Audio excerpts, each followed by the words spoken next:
ہمارے پیارے رسول صلی اللہ علیہ وآلہ وسلم نے اپنی پوری زندگی میں 9 رمضان گزارے ہیں۔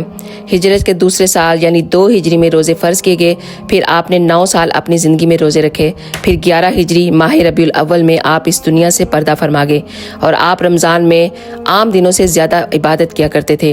اس مہینے میں آپ ہر لمحہ اللہ کا قرب حاصل کرنے میں ہی گزارتے تھے۔ یہی وجہ تھی کہ آپ رمضان آنے سے پہلے دعا فرمایا کرتے تھے، اللہم بلغنا رمضان، اے اللہ ہمیں خیر و عافیت سے رمضان تک پہنچا۔ حضرت سلمان فارسی رضی اللہ تعالیٰ عنہ فرماتے ہیں کہ ایک دفعہ آپ نے شعبان کے آخری خطبہ میں ارشاد فرمایا، کہا اے لوگو، ایک بابرکت مہینہ تم پر سایہ فگن ہو رہا ہے، یہ بہت مبارک مہینہ ہے۔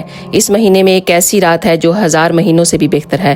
اللہ تعالیٰ نے اس مہینے کی روزے فرض قرار دیے ہیں، اور اس رات میں نفلی قیام کو فرض قرار دیا ہے، اور جو کوئی نفلی عبادت کرے گا تو اللہ اس کا فرض کے برابر ثواب عطا کرے گا، اور جو کوئی فرض ادا کرے گا تو اللہ اس کو 100 گنا کر کے ثواب عطا کرے گا۔ اور یہ صبر کا مہینہ ہے، اور صبر کا ثواب صرف اللہ ہی دے سکتا ہے۔